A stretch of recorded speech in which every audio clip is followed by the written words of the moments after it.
Hi, sister. Hi, sister. How are you? I'm good. I wanted to say, I like how we're talking like we're strangers. How are you? I'm good. First of all, thank you for having this conversation with me because it's weird. We're extremely close, but I don't think we've ever really like sat down to talk about all of our experiences along the way with mom's disease. And the idea of being open about this is that hopefully it can help other kids taking care of their parents, whether it's due to an illness, whether they're just with them during COVID and experiencing this and this whole new challenge of being a caretaker to your parents. So let's talk about our experiences and just let it flow and don't hold anything back of the real and raw and hard times of this disease. So for those of you who don't know, our mother has Alzheimer's. She was diagnosed, what, 50, 51? Yeah, I think officially, right? She was Early onset. 50, 51. I think about it a lot because, when I tell people from my perspective, I'm like, I was 19, 20, 21, somewhere along that range. I was a sophomore in college, and they're like, oh my gosh, you're so young. I can't even imagine. But then I think, like, you were 2.5 years younger than I was. So you were only like, you were still in high school when all of this really went down and she was Yeah. actually diagnosed. But if we think about it, there were signs at least a year before the official diagnosis, and we finally convinced Oh, yeah. them to take her to the neurologist. Well, that was one of the hardest parts because I remember having the conversation of how do we approach someone and not be so insulting by saying, I think there's something wrong with you. But I remember our high school was a mile down the road, and I remember she would get lost. Not necessarily going to forest, but I think just like places around there. And I remember going to Auntie, she would get lost. And, I know nothing about directions. So to me, I'm just like, oh, whatever. But it started to be more and more, and we eventually had to say something. And do you remember the early days of her first appointments? Yeah, I mean, it's tough, right? Because at this point, she's been sick for 11 years, 10 years. And so the older we get, like, the more it starts to fade, and that makes me sad. And like you, I turn to family a lot, like especially Auntie, to remember, the way that she used to act and, things that she used to say, and just helping me kind of piece together a lot of the memories that kind of fade away at this point. But yeah, I remember, you and I had so many extracurricular activities after school, right? Like we had dance class and musical theater and soccer and volleyball and cross country. And Cross so country? yeah, well, I ran cross country for like a year, but Like, I don't remember that one. junior runner, so it didn't last long, clearly. um, but yeah, I mean, so she was just always driving us around after school. It was like the second we got, Super involved. yeah, the second, the bell rang, school was over, it was like we were on to something, and piano lessons, right? And I just remember like one time, I guess maybe the the community theater that we did musical theater at was, on one side of town, and then maybe like piano lessons were on the other side of town. And I just remember she went to the wrong side of town, and like I remember we were mad, just we were little bratty kids. We were like, Mom, we have theater today, not piano or whatever it was. But at the same time, it's like we did so much, it's kind of hard to Mm-hmm. keep it all straight. So I guess at the time, we didn't think much of it, but when you think about it, we were so young, right? Like we were so consumed in ourselves at that point. Like all we cared about was, boys at school, or, wearing Abercrombie and Fitch and Hollister, right? Like we weren't thinking like, what's wrong with Mom? We were just like, oh my gosh, is she going through early menopause? Like what is going on? Like, is she stressed out about something? So yeah, I mean, I remember. Well, and not to cut you off, but also, oh, we can't talk at the same time. Alzheimer's, I do feel like, and I know it's obviously prevalent in our lives, but I don't think I'm just starting to notice it more. I definitely believe the awareness about it is so much bigger than it was before, which is great. But I think at the time that wasn't even really on our forefront of our minds because first of all, she was super young, so it wasn't even common for that to happen yet. And we just didn't really understand much about the disease. So I think that's why it took us some time to grasp the concept that like this is real, this is what she has.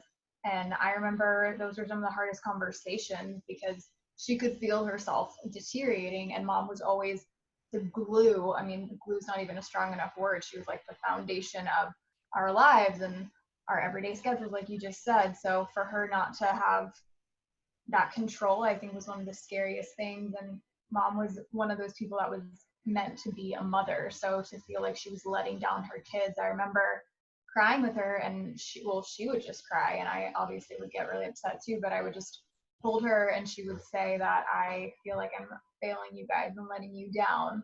And the only thing, and it's still very true to this day, that I could really say to make her feel better was that you and I are the people we are. Of course, dad had something to do with it, but she shaped us into the people we were. So I told her, like, don't ever say you failed us. Like, don't ever put blame on yourself for something that's out of your hands, because you are the reason that we are able to be here today and to have our mentalities and our values.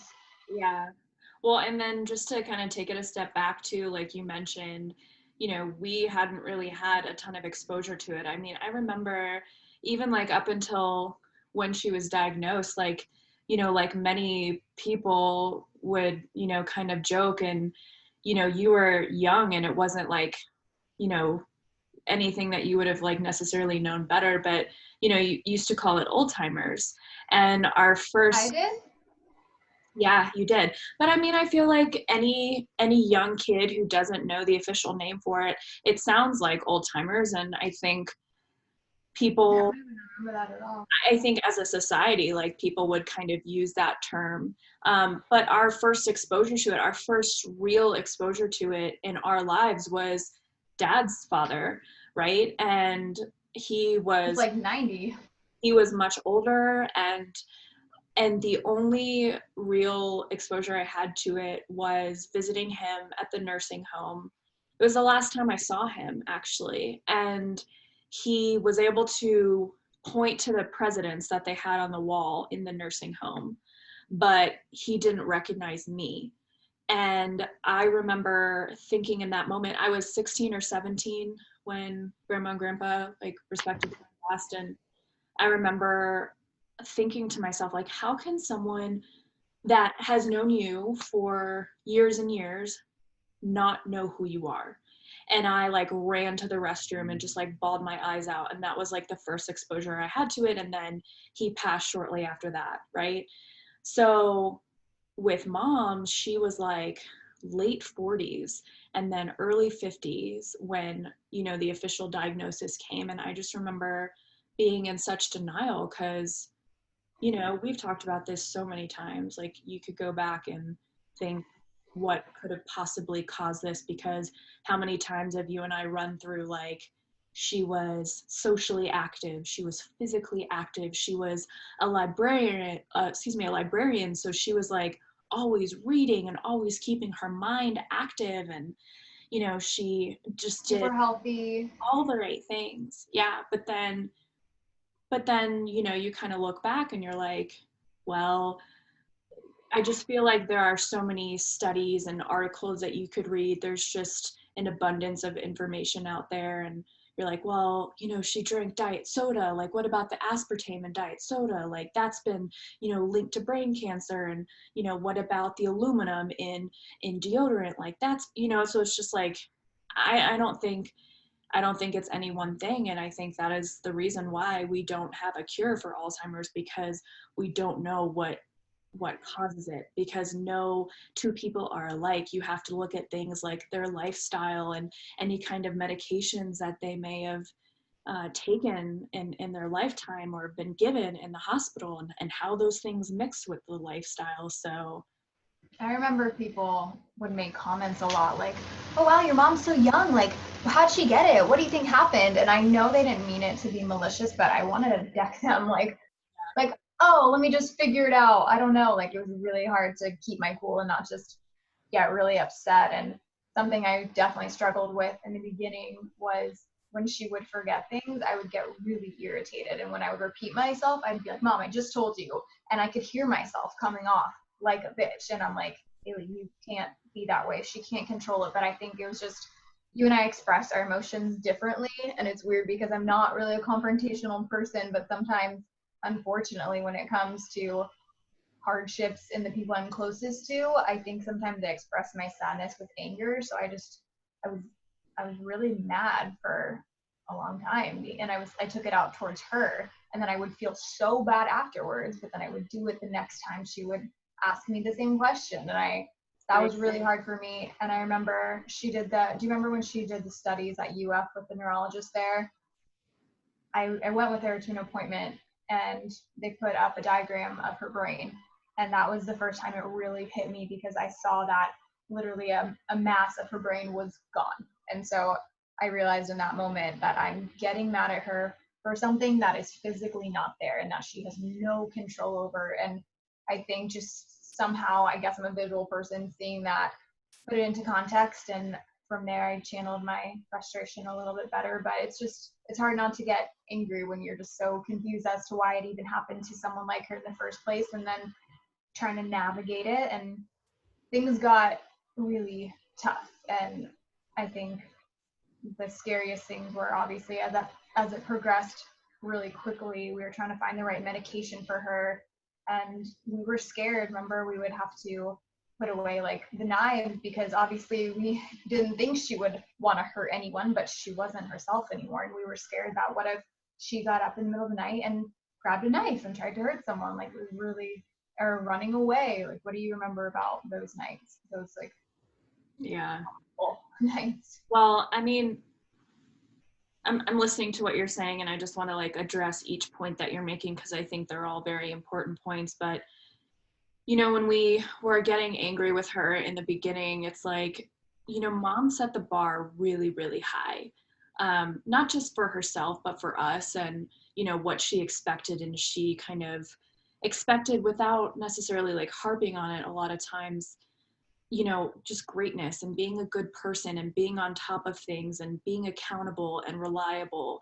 Mom was all of those things encompassed into, her personality.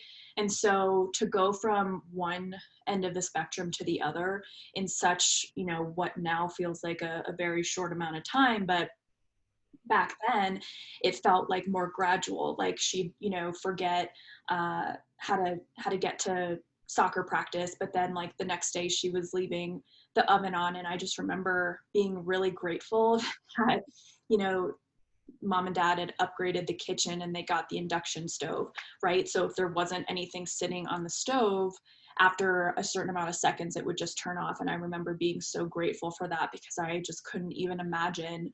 And this was after you and I had moved out and were in college, so I just couldn't imagine mom being left at home by herself and thinking like, oh my God, what if she left the oven on, or what if she left the iron on, or what if she left the garage door open at night or didn't lock the doors. There were so many things that I kind of think back on. But then I remember even telling dad to hide the butter knives, because even that was a risk. And anything sharp that she might be able to get her hands on, because it quickly progressed. And anyone who has been a caregiver can see the unfortunate progression of the disease, and how quickly the psychotic episodes come on. And I just remember, when you and I first started going to the support groups, and we were, the youngest ones there by decades, right? But it was just such a good, small group of people that were super supportive. And, of course we talked about everyone else's loved ones too, but I felt that there was a certain kind of fascination on us and mom, because she was so young. And they would talk about how their loved ones, would scream at them and yell that they hate them and, didn't want to be around them. And I just remember like looking at you like, mom's not like that. Like mom is still like very sweet and, for the most part herself. But boy, did we have a lot to learn in the next couple of years, right? Because anything that was like sharp or heavy seemed to be a hazard in the house.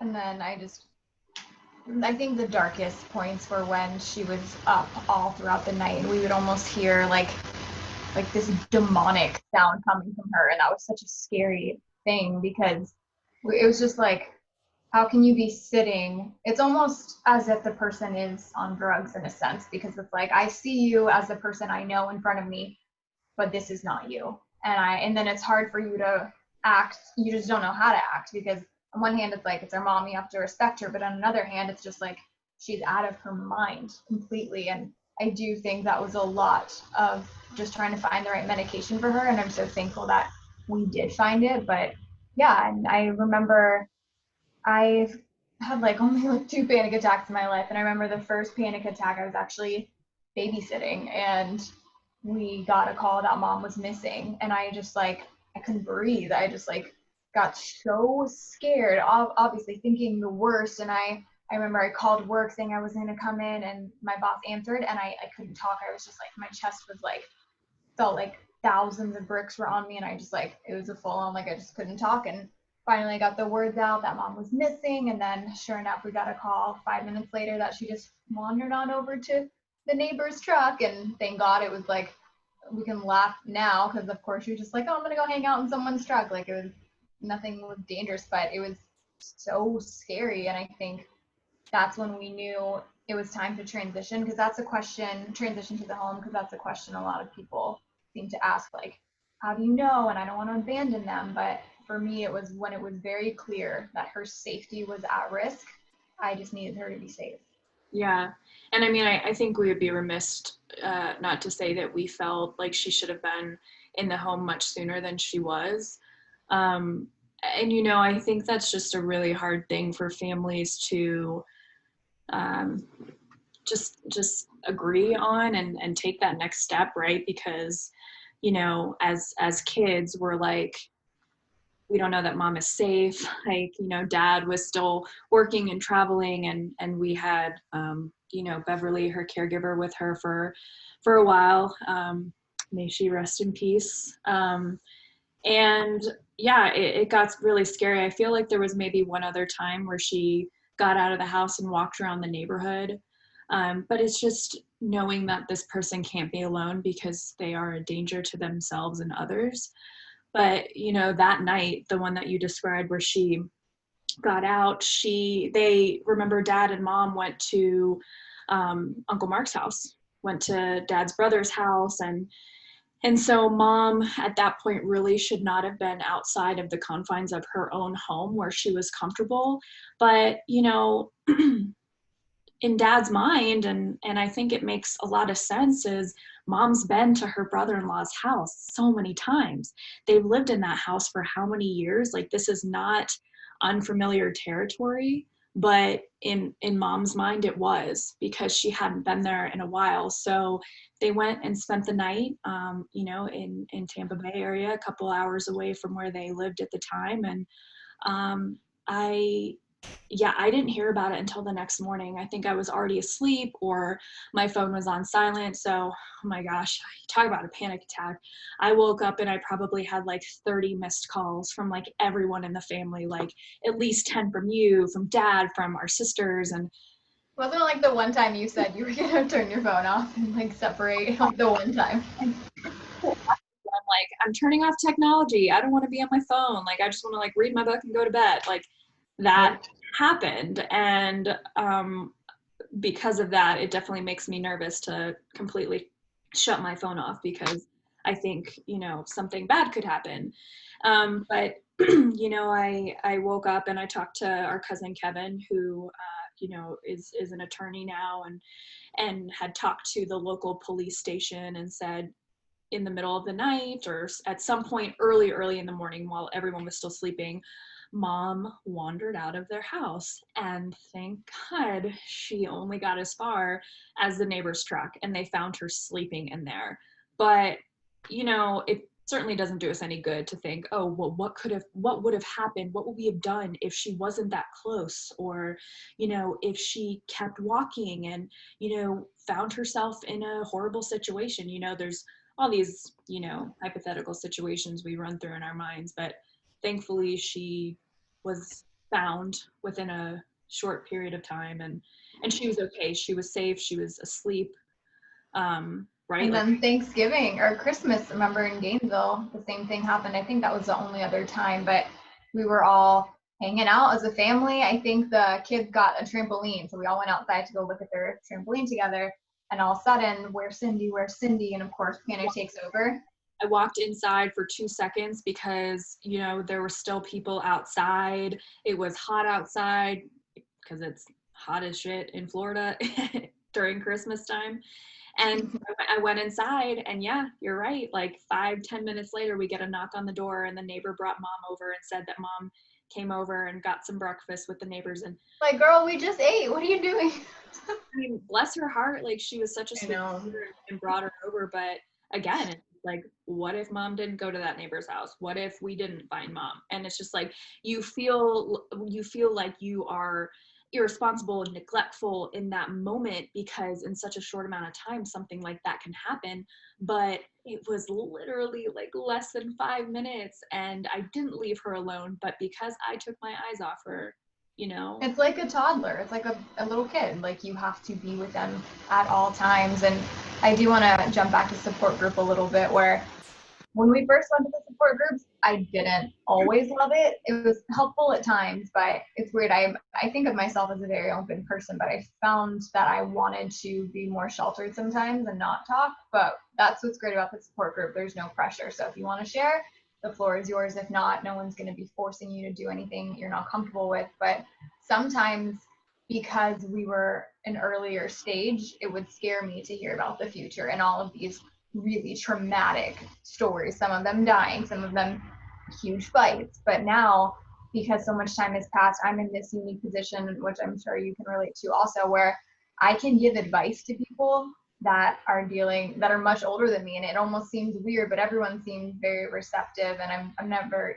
telling them what to do. But just from our own personal experience, I do feel like we're at a point now where I oddly can use my knowledge to help other people. And that's the one thing. And I do, kind of the point of talking about this is obviously just to share the experience, but to find the light that can come from a really, really horrific disease. And my question for you is, do you think you would have developed to be, and both of us, and more thanks to you, I've gotten involved with the Alzheimer's group here. You're involved in Denver. We started in Florida. But do you think you would be the same person if mom never got diagnosed?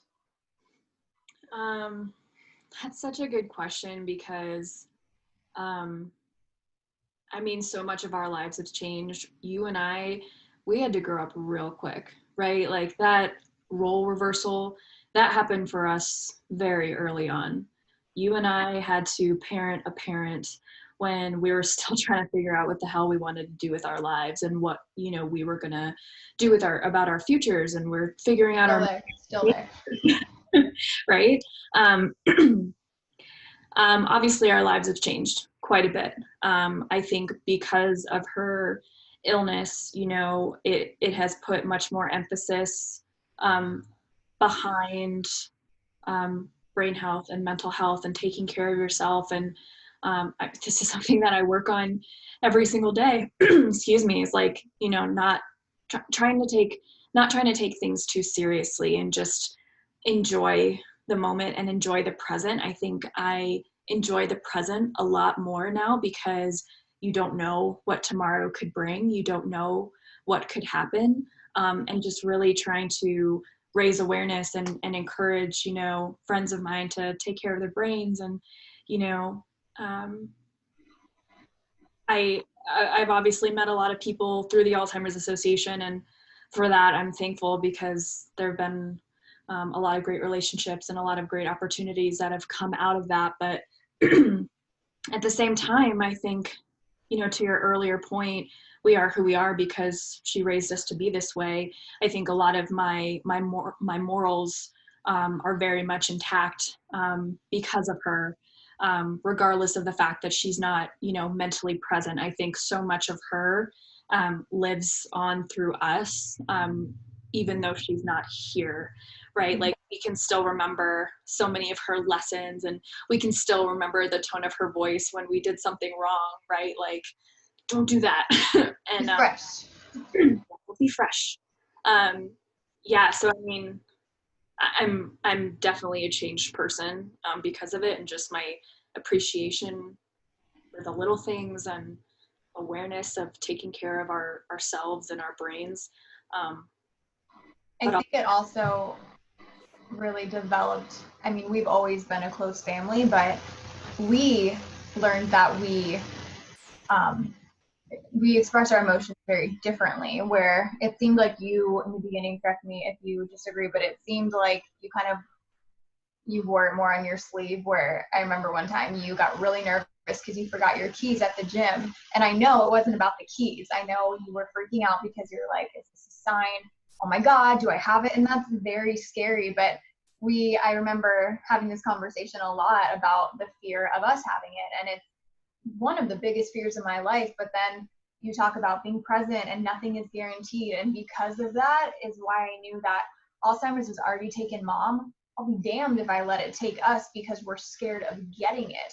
Like the world, and like look at the world today. Life is effing crazy, and I can't put myself in this constraint bubble for the rest of my life out of fear that I could get this disease, because there's like a million others that I could get. There's a million other dangers of my life. So I refuse to do that to myself because it's just not fair. And I almost feel like that's like a disrespectful thing to do to mom, for someone who wanted kids more than anything, to allow ourselves to be held back by fear. Like, I'm not doing it. yeah, So yeah, I mean, it's very scary, obviously. And another insulting thing when people are like, is it genetic? What do you think? And I'm like, shut the fuck up. Like, stop asking me these questions. I remember, yeah, you used to say that to me a lot. There's so many other things that could go wrong. Like, don't let it limit you, because yeah, I mean, I think the older I get, and as I think about getting married and having kids, it's like, yeah, there's that fear of, could I have it and could I pass it along? And then I think you're really, I mean, you're my sounding board in life, like partner for life. But I just think yeah, I've had concerns, and I was like, do I want to get tested? Should I get tested? And um, I think you've really helped to convince me of the opposite, that I don't want to know if I have it, right? And I took the 23andMe genetics test, and I think I did like the health assessment that came with it, and there's like a generic Alzheimer's gene that they test you for, and that came back negative for me, which was great, but it also doesn't take into account like your lifestyle and genetics, right? Like there was nowhere in that test where I said my mom was diagnosed with early onset Alzheimer's at 50 years old, because if that were the case, like imagine how different the trajectory might look for me. So I already know that there's a possibility of it. It's back to your point, how much are we going to let it affect us, and how much are we going to let it curb the rest of our lives, right? Like we don't, all of us, or I should say none of us know what the future holds for us, right? And living your life to the fullest and is so important. And I think we've done that, in a lot of ways. And it's sad that mom can't see that we've both moved across the country and are buying houses and all these great things that we're doing. Like you're interviewing celebrities on the red carpet. Like there's just so much that we want to share with her. And we can't, but I think that she'd be really proud of what we're doing and who we are, and how close we've stayed over the years, and how much we've really leaned on our family and our support system and our friends, and how we are now educating and creating awareness for those around us. We had a lot of time to think about the whys, and we'll never know for sure. Obviously, maybe one day in another realm we'll get the answers we're looking for. But I did really dig deep to think, like, why the hell would this happen to her? Like, not wishing this on anyone, but like, that generic question, like, why me? Why her? And I just kept coming back to the lessons that I continue to learn, the characteristics I see in myself as I get older, that I'm like, why am I like that? Why do I do that? And I'm like, oh yeah, mom did that. And it's kind of cool in a way, sometimes it's the things that like are the most annoying about myself, but then they're also a connection that I have with her. And I really appreciate that that's exactly where it's coming from. And I question like, why am I always early to everything? And then I picture mom waking us up and actually lying, saying, girls, get up, it's 8 o'clock. And it's like 7:20. Like, remember how mad we used to be when she would wake us up and like lie to us about how early it was? But that's just who she was. And she instilled this like go, go, go mentality. And I owe it to her.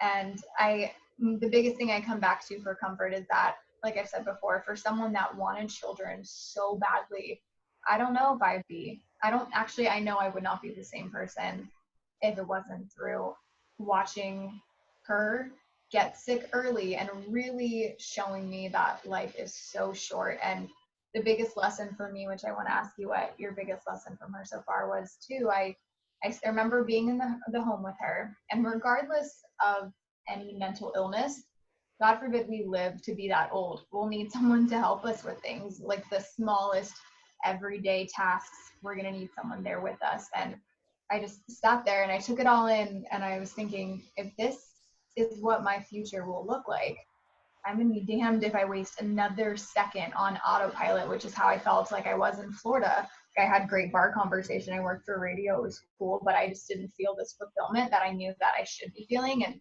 I'd always wanted to go to California. When you told me you were going to move to Denver, I knew that I had to go too. Like, I had to follow my dreams, because if the end looks like this in a nursing home with stale cookies, I don't have any time to waste. Yeah, for sure. Lesson was. What the biggest lesson she taught me? This is so applicable to current events and, our daily lives, but just doing the right thing even when people don't agree with you or it's not what you want, right? I think recent events and during this pandemic, like, you have to say no to people sometimes when it's not what you want to do, but it's the right thing to do. And I just think mom was such a stickler for following the rules, right? Like, we had to follow the rules. We did everything by the books. And it wasn't always what we wanted to do, but that's what she instilled in us. And in some, weird kind of way, it's like, it feels like instinctual that we would act certain ways and do certain things that she would do, right? It's like when an animal in the wild is born, like, they just know to hunt for certain things, or they have like their hunting strategies, whether it's like, digging in the ground or diving into the lake or the body of water, whatever it is, like, they just know how to do that because of like instinct. So I feel like some of that like carries over to like how mom shines through us. It's like we do things because she's literally in our DNA, she's in our genetics. And she's just always, she's just kind of like in my head sometimes. Like, I just hear her and I'm just like, what would mom do in this situation? We talked about it a lot, like, how would mom handle this situation? How would she address X, Y, and Z? And it's like she would do the right thing even if it was the hard thing. And I try to carry that with me in my day-to-day. And she was just a very kind person. That was one of the things I love to hear from so many of, because working at Forest as a librarian, so many of the kids that I would just see in the hallway but didn't really know formed relationships with her. And that was a really cool thing for me to have, just people that were just like acquaintances with me and would say, your mom was so nice to me. I remember one person in particular told me that every day at lunch, she struggled in the cafeteria. She didn't have anyone to sit with. She wasn't comfortable, and she would go and mom would talk to her during lunch, and mom was like that person for her. And I was just like, that's who she was, and that's who she still is. That was the coolest thing too. And one more point I had about the lessons is, I can admit that I do care what people think about me, and as I get older, I'm getting better. But I did pick an industry where people will tear you apart, and thick skin is very important. But I remember watching mom get up with the music playing in the home, and she was just dancing, and she was like a star, center of attention. Everyone's staring at her. And I remember thinking, like, damn, this is what a person with just like no fear of what people think of her and no worries. She's just hearing music, she's loving it, and she's like expressing herself from her soul, and that's all it was. And something about that moment was just so pure and beautiful. And I just felt like you can take her brain, but you can't take her soul. You know, that's she's still there. And Yeah. Well, one of the worst things about the disease is the progression. And I don't have a life partner, but I hope to one day. And it devastates me that she'll never know my husband, or potentially if I have kids, meet them. But I also know that, like you said, she is always within us. And maybe it's not the same relationship, but mom doesn't know she has Alzheimer's, right? It's the stigma of society that says there's something wrong. And, you know, clearly scientifically there is something wrong with her brain. But as long as she's happy, and at this point we're very fortunate to say that she seems to be, that's all I could ask for. And if there's a year to not know what the hell is going on, I'm pretty happy she's not stressed about this year. She has no idea what's going on, and she's just living the best she can. And she is. I don't exactly know why this had to happen, but I do believe one day we'll get it. Yeah. Well, hopefully we don't get it, but we'll understand. No, like that's what I mean. We'll understand why things happened the way they did. And I feel very, very lucky to know like where mom is currently. Like we get, you know, weekly updates, and obviously with COVID, no one's been able to see our family that lives. But to get the kind of support from, you know, for them to send photo updates of her and just know that she is going to be in this, and just knowing that she is safe does bring me a sense of relief for sure. But yeah, it's hard, you know, you think about who not our kids someday. And you know, I've talked about this with Auntie so many times. It's like she got gypped from being like the world's best grandmother in the world, because you're right, all she wanted was kids, and she, you know, gave us the best life ever. And she would have spoiled our kids rotten, and they would have loved her, you know. And it is sad. I mean, it's beyond sad that she can't experience that, and our kids don't have the pleasure of her. But I am glad that you know, my significant other was able to meet her kind of in the earlier stages, and was able to speak to her when she could still hold conversations for the most part. You know, I am fortunate that he knew her then. And I think you and I have kept in touch with a lot of people from childhood years who. Hang on, I'm losing you. You're kind of going in and out. What was the last thing you said? I was saying that it's been nice to have people from our childhood who can understand our situation because they knew mom then.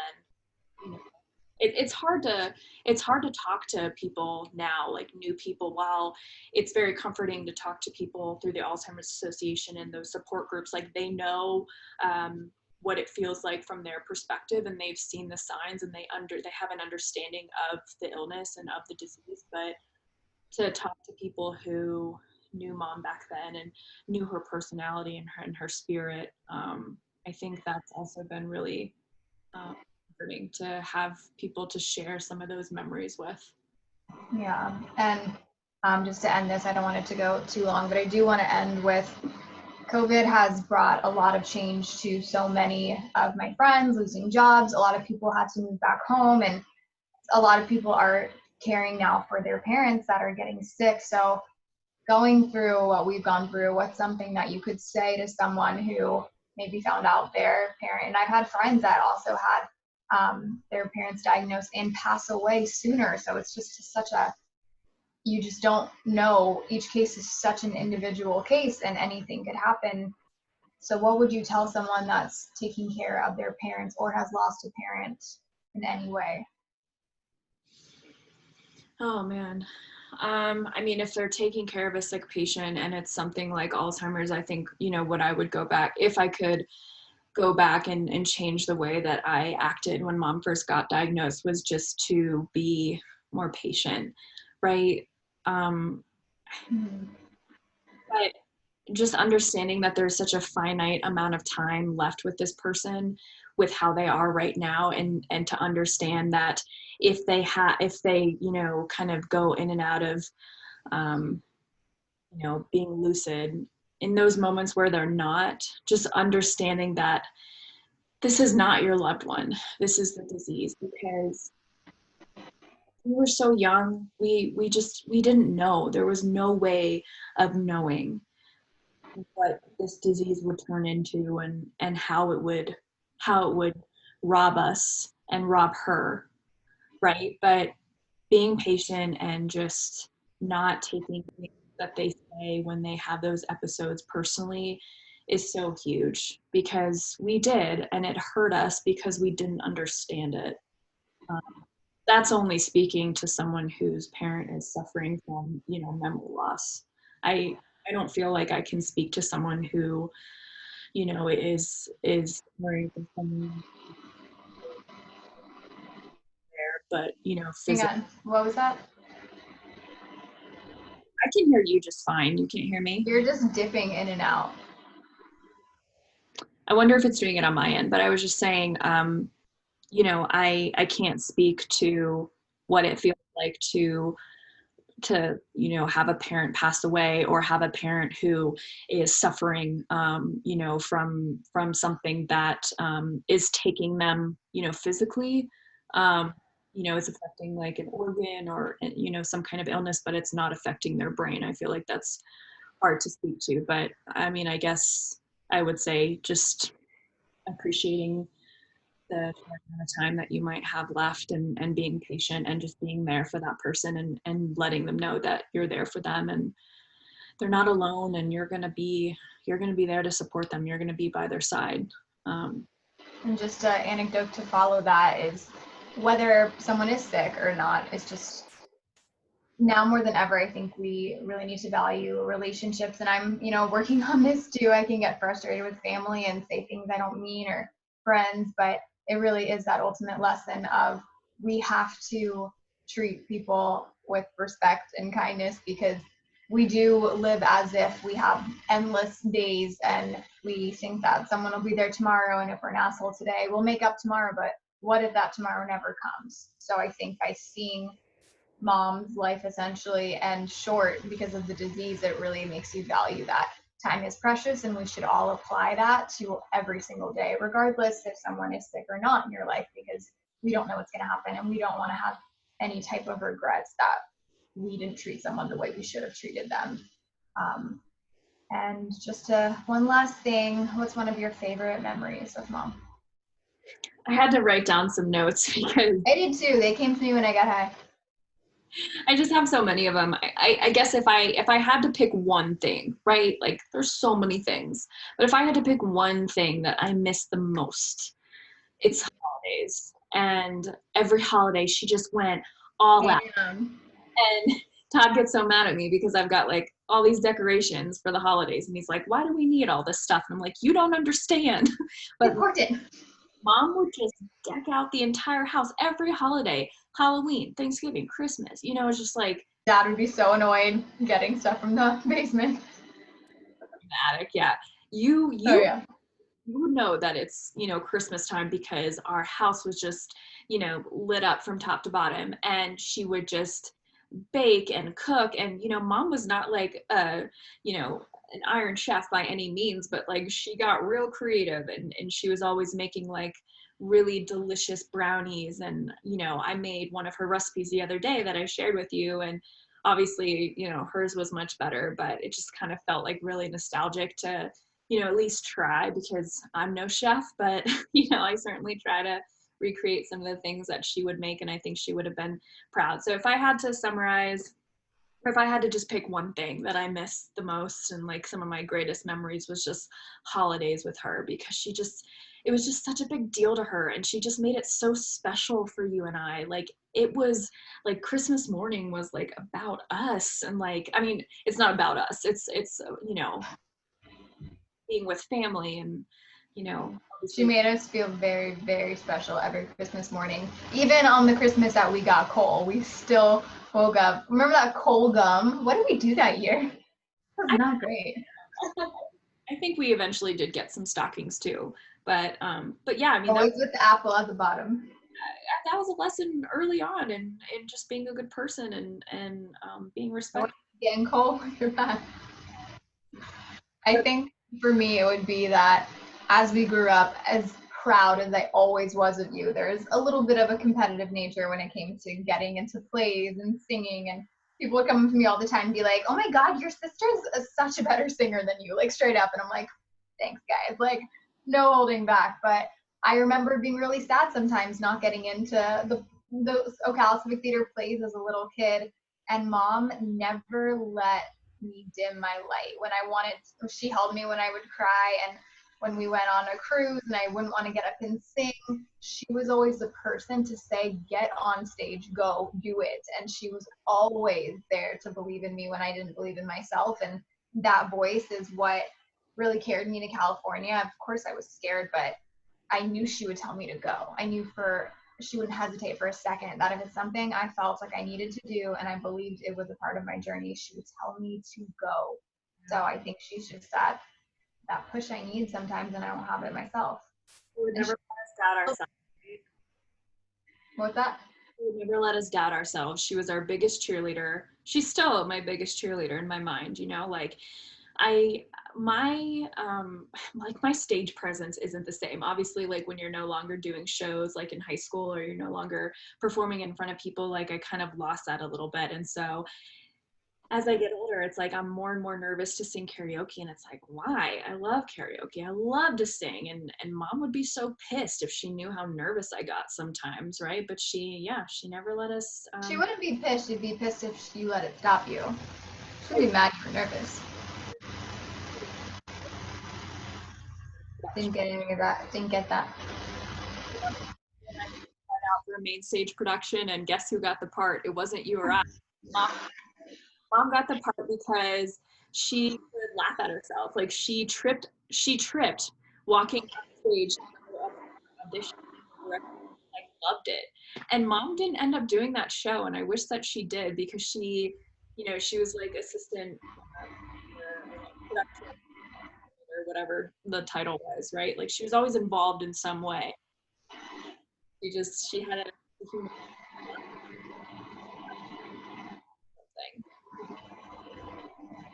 I think, sorry, Mo, I think this might be a good time to cut it because I am losing you and I'm afraid that no one is going to be able to hear what you're saying. But let that be a lesson that you were saying she tripped and fell and the directors loved it and she got in the show anyway. So let that be a lesson to us that, you know, like you said, don't take yourself so seriously, that quite literally with the analogy, when you fall, you get back up. And sometimes you get the role and it brings you to a place that you never knew that you were supposed to be at. So yeah, I'm glad we had this conversation, and I think it's really cool that we can talk about it. And I used to not want to talk about it because I felt like it was almost a pity party type thing. I didn't want the sympathy, but now I realize that it's not a pity party. It's just being very real and letting other people know that it's okay to be sad about things, but we have to dig deep to find the ways that it can strengthen us and not break us down. But I love you, and we'll cap it off there. Sounds good. Bye.